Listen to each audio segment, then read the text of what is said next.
So, the name James Spader is known to people of my age for him playing Ultron in the Avengers movie, and also Robert Downey Jr. playing, well, Tony Stark. So, lo and behold, they also starred a movie together in 1986 called Tuff Turf. Yes, released 40 years ago.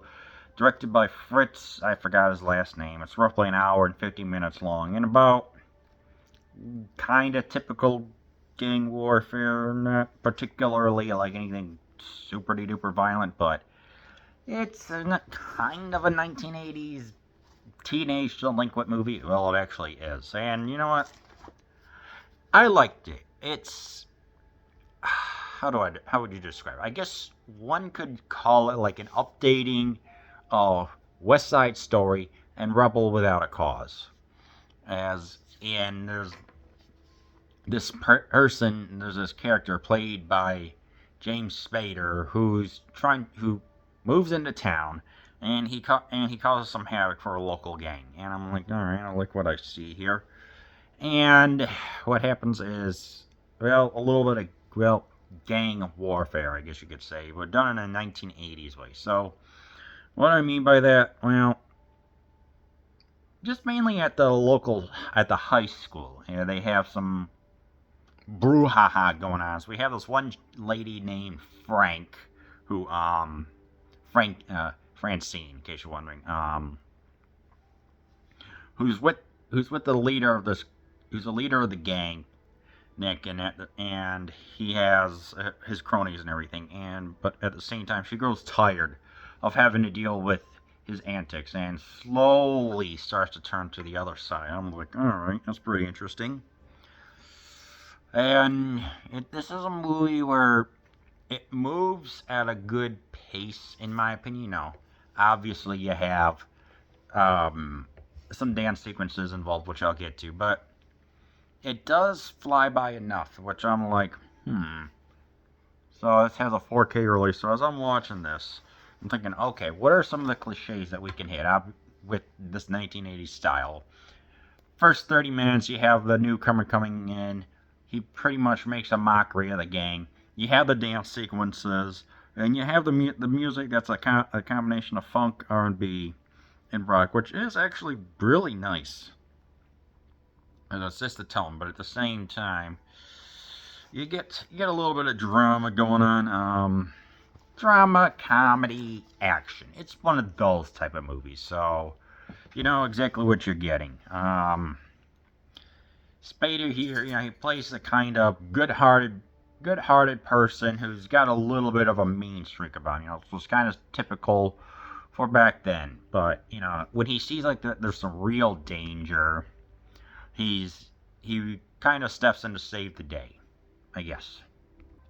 So it's like, for a while we get to know the characters, and you kind of want to see them succeed, even though they are the typical rich brat pack characters. I think here they feel more defined because we get to see that Spader's character has some trouble adjusting because the family's always moving around. They have some. There's a sequence at dinner where he's talking about like where he doesn't fit in, stuff like that, and it's like, I like that. All the meanwhile, it's like Frankie, she's feeling like not exactly outcast or something, but she sees the leader of the gang becoming more and more agitated and unhinged. I guess you could say that he's the leader of the Sharks or whatever. So what follows. So I like that, but at the same time, it's still, like I said, the definition of a 1980s movie. Very specifically, there's a dance sequence inside a warehouse. It's legit and everything, and I liked it. I liked how there was a variety of dancing going on and moving and stuff like that. So at least this film has energy. That's why I like it. It needs some dang energy, and here you get the energy. And then we have yet another musical sequence. What was that? About roughly in a country club that is playing Beatles songs, and somehow our heroes manage to say that they're a member of the country club, and they allow entry into they sashay their way in, saying that they're a member. All the while, there's this kind of frustrated member of the staff named Reynolds or whatever, and he says that you're not a member. So that was just very interesting. It's like, it's amazing what they could have gotten away with for pieces of entertainment like this, which I found to be funny. I don't know. It's just what they can do. As I'm looking at my notes here, there's a central theme. There's also some kind of funny moments of like I said, there's some humor in here where they're talking about a ring. Go to Woolworths. It almost looks like the real thing about rings, of course. But in the end, we get the actor playing Nick, Paul Monas, does a great job playing the psychotic leader of the gang, especially in the store scene. And at the end, we get the showdown in the warehouse.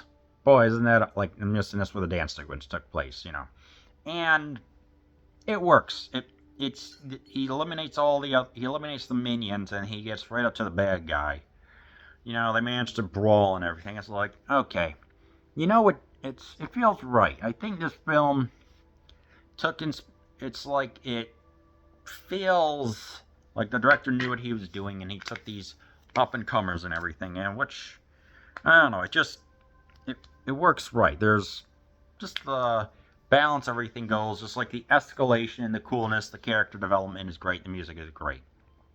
And again, this is the 1980s, so you get an interesting style of editing of, like, when there's a person driving, they show like 4 different screenshots of him driving, which I'm like, yeah, that was just meant to show like the wildness, and I don't want to say unpredictability, but just overall the style of editing was done by a certain person, I'm not sure who. So yeah, obviously, with all that being said, I mean, it's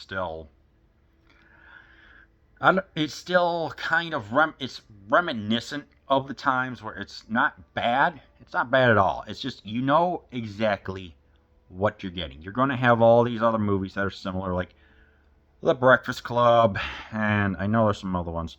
Breakfast Club and other kind of like Brat Pack movies with rich kids. So yeah, obviously this is James Spader when he was going through a string of successful movies, and Robert Downey Jr. was in this. He was in some other movies as well in the 80s, but then he developed a drug addiction. I'm not sure about the details of that. Ironically, there is some graffiti that says "The New Avengers." Sheer coincidence, but it's worth mentioning.